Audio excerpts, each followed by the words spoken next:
အသားအရည်လှခြင်းလို့ product အသစ်တွေကိုစမ်းသုံးကြည့်တဲ့အခါမှာအသားအရည်ကပိုကောင်းမလာဘဲနဲ့တခုခုလွဲချော်နေတယ်လို့ခံစားမှုကြတာအချို့ကအဖူးပိတ်နေထွက်လာတာနေမြန်းလာတာကိုမြင်ပေမဲ့စသုံးခါစားမှုလို့ဖြစ်တာပါဆိုပြီးတော့နှမျောတဲ့စိတ်နဲ့ဆက်ပြီးတော့မှသုံးမိနေတတ်ကြရပေါ့နော်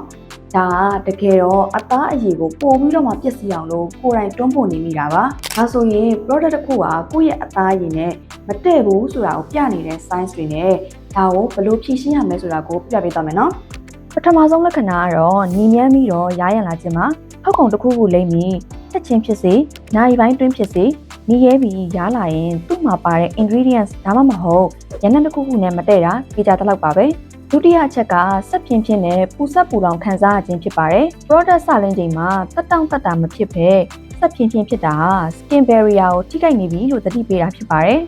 တတိယအချက်ကတော့ဝက်ချန်နဲ့အပူပိန်လေးထွက်လာခြင်းမှာဒါဟာပစ္စည်းရဲ့ texture ကကိုယ့်ရဲ့ချွေးပေါက်တွေကိုပိတ်ဆို့စေလို့ဖြစ်ရတာပါသရုပ်တာချက်ကအသားအရည်အလွန်အမင်းခြောက်သွေ့ပြီးအဖက်တွေကွာလာခြင်းနဲ့နောက်ဆုံးချက်ကတော့ပုံမှန်ထက်ပိုပြီးအစီပြန်လာခြင်းဖြစ်ပါတယ်တချို့ပစ္စည်းတွေကအရည်ပြားရဲ့သဘာဝအစိုဓာတ်ကိုခြောက်သွေ့စေလို့ခန္ဓာကိုယ်ကအစီတွေကိုပိုထုတ်လုပ်လိုက်တာကြောင့်ဖြစ်ရတာပါ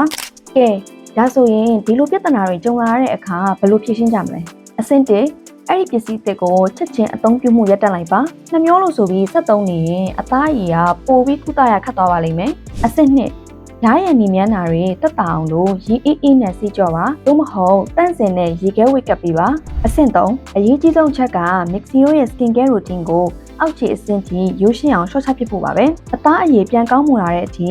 serum နဲ့ acid powder တွေနဲ့အသားအရည်ကြေးချွတ်တဲ့ scrubs တွေကိုခိတ္တရှောင်ထားပါနူးညံ့တဲ့ cleanser